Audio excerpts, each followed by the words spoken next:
आंब्याचे झाड विहिरीचे पाणी अतिशय गोड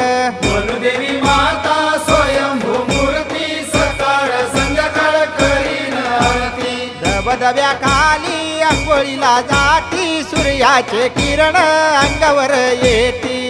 देवी माता स्वयंभू मूर्ती सकाळ संध्याकाळ करीन आरती चैत्राष्टमीला यात्रा तुझी भरते दूरदूरची लोक दर्शनाला येती